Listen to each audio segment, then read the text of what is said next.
आंखों में स्वराज का तेजस्वी स्वप्न लिए शिवबा पुणे वापिस आए। उनकी आंखों में स्वप्न था, परंतु उसको विवेक का आधार था। अपने पिता के स्वराज स्थापना के असफलता के कारण उन्होंने अच्छी तरह से समझ लिए थे। देश स्थिति और लोक स्थिति का योग्य ज्ञान शिवबा ने प्राप्त कर लिया था। स्वार्थी सरदार और वतनदारों को छोड़ा तो सामान्य गरीब लोगों में सुल्तानों के प्रति घृणा की भावना ही है, बस उनमें साहस नहीं आवाज उठाने का। उनके जैसे शौर्यवान, धैर्यवान, अपने भूमि के प्रति श्रद्धावान, कठिनाइयों का सामना करने के लिए सदैव तत्पर रहने वाले मावले एकत्रित हो गए तो स्वराज का स्वप्न निश्चित ही पूर्ण होगा। उन्हें चाहिए केवल एक नेता जो सबको साथ लेकर उनकी आंखों में भी स्वराज का स्वप्न भरे। जैसे खदान में हीरे मिलते हैं, वैसे ही शिवबा को सह्याद्री के जंगलों में, पहाड़ियों में हीरे जैसे मित्र मिले, एक से एक शूरवीर और निष्ठावान। तान्हाजी मालुसरे, सूर्याजी मालुसरे, येसाजी कंक, सूर्याजी काकड़े, बाजी जेधे, त्र्यंबक सोनदेव, बापूजी मुदगल, चिमणाजी और बाळाजी देशपांडे, दादाजी नरस प्रभु। इनकी दोस्ती को आयु का बंधन नहीं था, कुछ छोटे तो कुछ बड़े। इन सब में एक अनोखे मित्र थे बाजी पासलकर। आयु से तो वे शिवबा के दादाजी दिखते थे, पर वे शिवबा के इस वानर सेना के महत्वपूर्ण साथीदार थे। इस वानर सेना ने पुणे के आसपास के सारे किलों की जानकारी प्राप्त कर ली थी। चोर रास्ते, सुरंग, तहखाने, कहाँ कितना सैन्य है, शस्त्र है, कहाँ पहरे है, कहाँ नहीं, यह सब उनको पता था।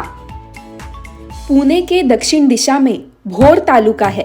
वहाँ रोहिडेश्वर की एक छोटी पहाड़ी है और रायरेश्वर का प्राचीन पवित्र शिव मंदिर। दिनांक 27 अप्रैल 1645 अमावस की रात थी। शिवबा अपने परम मित्रों को लेकर रायरेश्वर के मंदिर गए स्वराज की शपथ लेने। केवल 15 वर्ष आयु थी उनकी।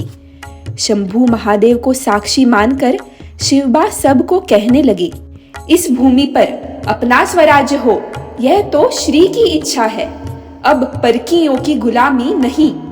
हिंदवी स्वराज्य तुम्हारा, मेरा, हम सबका, धर्म का, न्याय का राज्य। ऐसा स्वराज्य स्थापन करने के लिए हम अपना सर्वस्व अर्पण करेंगे, चाहे कितने भी कष्ट सहने पड़े। हम हर संकट का सामना करके यह हिंदवी स्वराज्य स्थापन करेंगे। उस पवित्र शिवलिंग पर स्वयं के रक्त का अभिषेक कर सारे वीर मावलों ने स्वराज की प्रतिज्ञा ली। शिवर पिंडीला पिंडी भोवती जमला महाबळा, शिवराज बोलू लागला, पिंडीवरती धरलं हाताला, कटरीन त्याच येळलं भोसकलं आपल्या हाताला, रक्ताच्या धारेनं शिवशंकर भिजवला जे जे, रक्ताच्या धारेनं महादेव भिजवला जे। धन्य धन्य रोहिडा, धन्य दिवस तो झाला जी, धन्य तो झाला जी, धन्य तो झाला। नमः पार्वती पते, हर हर हर महादेव। कल्पना करो, चहुं ओर से गुलामी का घना अंधेरा।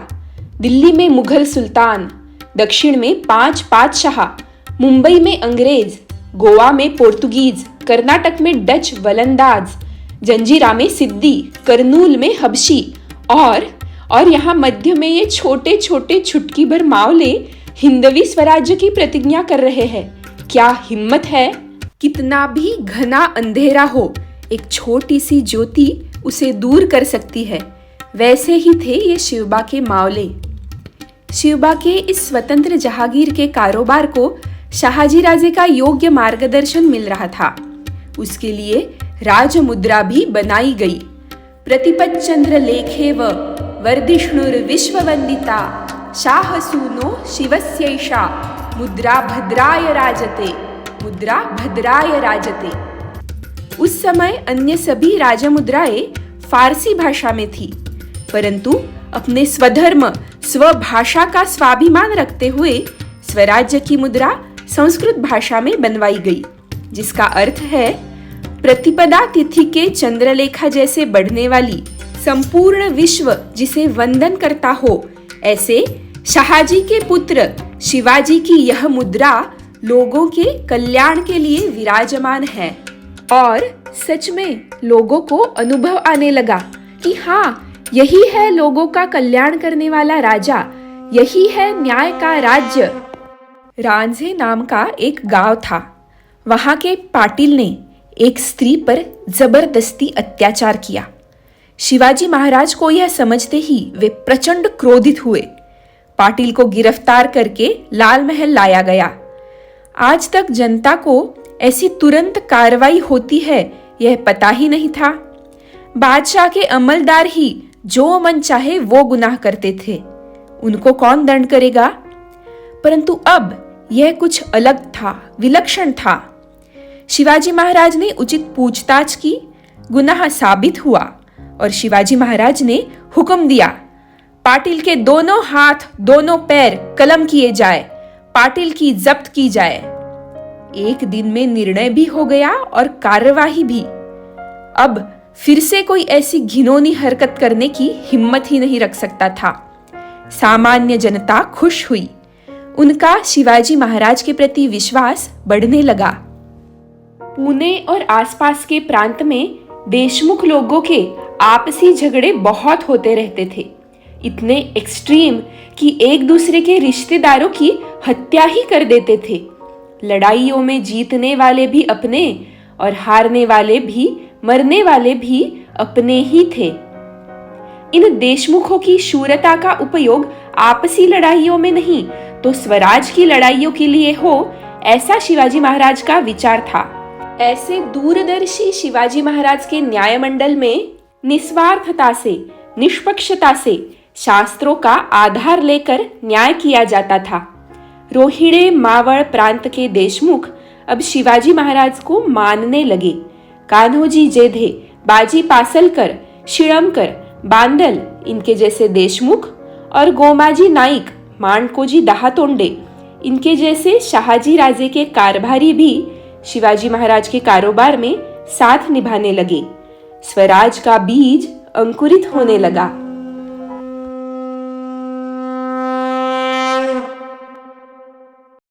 आज जो कथा सुनी उस पर जरा चिंतन करते हैं।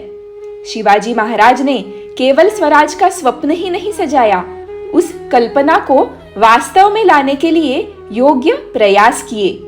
शाहजी राजे के स्वराज के असफलता के कारण ढूंढकर उनकी त्रुटियां दूर की। आजकल जिसे एरर एनालिसिस कहते हैं वो उन्होंने किया।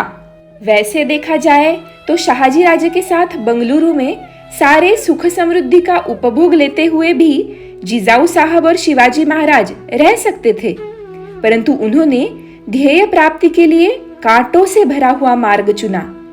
क्या हम डिसीजन लेते समय यह सोचते हैं या इजी वे चुन लेते हैं? एक बार सोचिए जरा। शिवाजी महाराज ने केवल 15 वर्ष की आयु में एक दृढ़ ध्येय सामने रखा। क्या हम सोच सकते हैं आज हम 15 वर्ष की आयु में क्या करते हैं?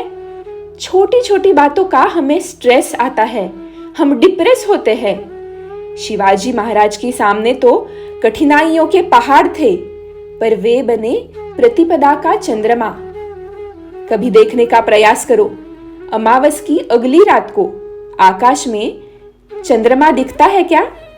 दिखता ही नहीं, इतना छोटा रहता है।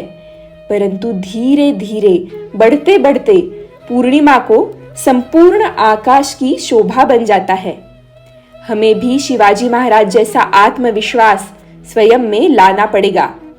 आज की कथा में हमने शिवाजी महाराज की एक और विशेषता देखी, उनका कॉन्फ्लिक्ट मैनेजमेंट। उन्होंने सारे कौशल्य उपयोग में लाते हुए देशमुख और वतनदारों के लड़ाई झगड़े बंद करवाए। उत्तम नेता के लिए कॉन्फ्लिक्ट रिजोल्यूशन भी अतीव महत्वपूर्ण है। आज की कथा सुनकर हम यदि यह 4 गुण सीखें और उसके अनुसार आचरण करें तो ही मेरा यह कथा सुनाने का प्रयास मुझे समाधान देगा। धन्यवाद।